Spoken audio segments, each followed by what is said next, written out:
Hey everybody, welcome back to Matthew Kelly Pottery. I hope you are doing well. Today we're going to talk about some of the tests out of the gas kiln, and yes, that was a little John the Potter influence there. Don't worry, not going to change all my intros, not trying to copy him, but I thought it'd be funny. Anyway, I am going to make a full video of the unloading of the gas kiln, but first I thought this morning I want to come out here and look at these tests again, and I picked out like my 6 favorites. I'm just going to do a short video today showing some of my favorites from the gas kiln of the Mayco test glazes.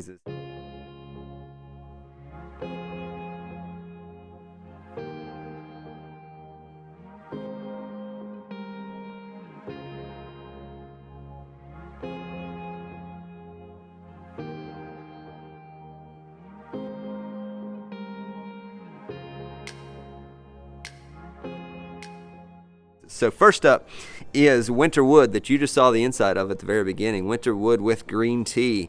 And so you can see the winter wood down in there has those nice dark crystals that it normally has, but it did turn shiny, and then there's also some light crystals down in there. And then you can see kind of the colors that it made with the green tea on the outside. Nice kind of a, like I said, dark blue green color combination. And all these tests I also sprayed my ash glaze lightly on the bottom just to finish them off in case I wanted to use them or sell them. But you will see some of these tests have some little skips at the top because we're glazing these in a hurry. We finished firing the wood kiln on Saturday afternoon.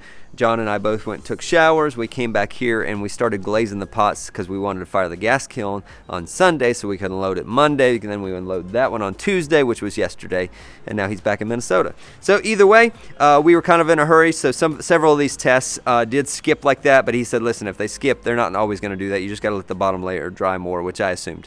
Because I even commented while we were glazing. I'm like, these look a little bit wet. He's like, yeah, they may skip. But he said, we're just in a hurry, so it'll be okay. So anyway, just keep that in mind. Number 2, not necessarily in any particular order, other than the last one, of course, is my favorite. This is winter wood on the inside as well, and then this is Norse Blue over the winter wood. And so you can see I knew I was going to like Norse Blue. I didn't know that I was going to like winter wood because just not been a huge fan of what I've seen of it, but I do like the way that looks. I would almost venture to call that like leopard or something like that, the way that looks in there.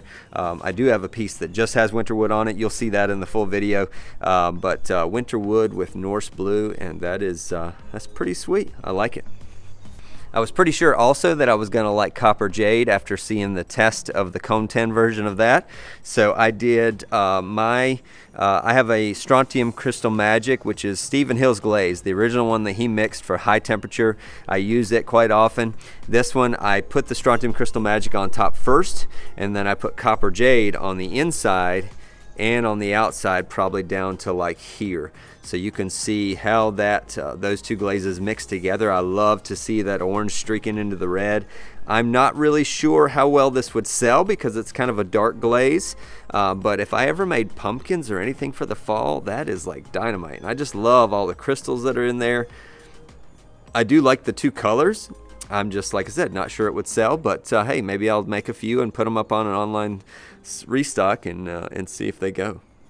All right, one more with Copper Jade. This one has sea salt on the inside and the rim, and then Copper Jade dripped over that.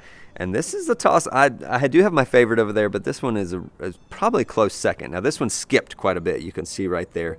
But if you look on the inside, so that is sea salt. And I don't know if you can see all the way to the bottom, but the sea salt has some like really light colored crystals in it. And then the way the Copper Jade dripped down into the sea salt, inside and out, and then there's like these little copper crystals that like float in all of this green and brown down in here, and I'm like, ooh, and the way it dripped like this down into where I put my my ash glaze, I'm like, that, other than the skips, that is dynamite exactly how it is. And you will be seeing some of that from me very soon. And like I said, I did like Norse Blue. I was pretty sure I was going to like it even before it got here. It looked good in the wood kiln. You'll see that later as well. But this here is Norse Blue on the inside. But first I dipped that same strontium glaze on the rim, and I varied it with a paintbrush. And then I dipped the Norse Blue, or lined the Norse Blue, and then dipped it on the outside. And I could just imagine seeing either the Norse Blue all the way down or a bit more of the Norse Blue on the outside, and then see it transition to the ash glaze. and or on the inside in a bowl, man, and having those drips. You see that like color that goes all down in there? Just having that on the inside of a bowl would just be like, just delicious, just amazing. All right. Number 6, and definitely, like I said, last but not least, because this is probably my favorite for a couple reasons. The sheen and the color. I've been wanting a green for quite a while in my gas kiln, and I just haven't found one that I really liked. Also because copper in reduction sometimes goes red, so I've tested greens before, and then they go like mauve or pink or purple, and I'm just like, no, I don't want another red. I want a green. So this was my the strontium glaze on the rim. And then I dipped green tea on the inside and the out. So that's what green tea looks like by itself down in there. And then the sheen that this combination has right here is just amazing. It looks matte finish, but it has a really smooth texture. And then it goes to super high gloss here. And then I have the satin matte here of my ash glaze. And just those three together on one piece is like, I got 3 sheens on one piece that's only like 6.5 inches tall. And I'm like, and I could do even more of that. Like that, like I could, I have several ideas and just ways that I could layer that together. And just to get, like I said, it's got just two-tone or 2 sheen green, and I know there's some blue in there, but still, that is pretty amazing. I love that combination. And right now, it's my favorite out of all the 27, 28 tests that we did in the gas kiln. That's my favorite. But I mean, it's hard to pick. But either way, I'm excited to test more of these glazes from Mayco.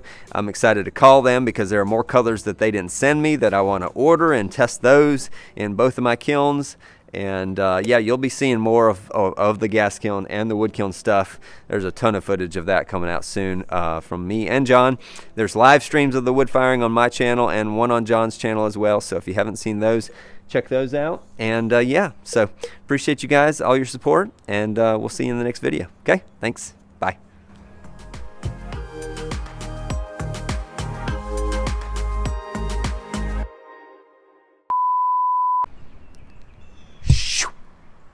Hey everybody, welcome back to Matthew Kelly Pottery. Yes, you are on the right channel. So many cars driving by, come on. Welcome back to Matthew Kelly Pottery. I hope you, somebody's trying to record a video out of here. Hey everybody, welcome back to Matthew Kelly Pottery. I hope you are doing well. Yeah, a little John the Potter influence there. Anyway.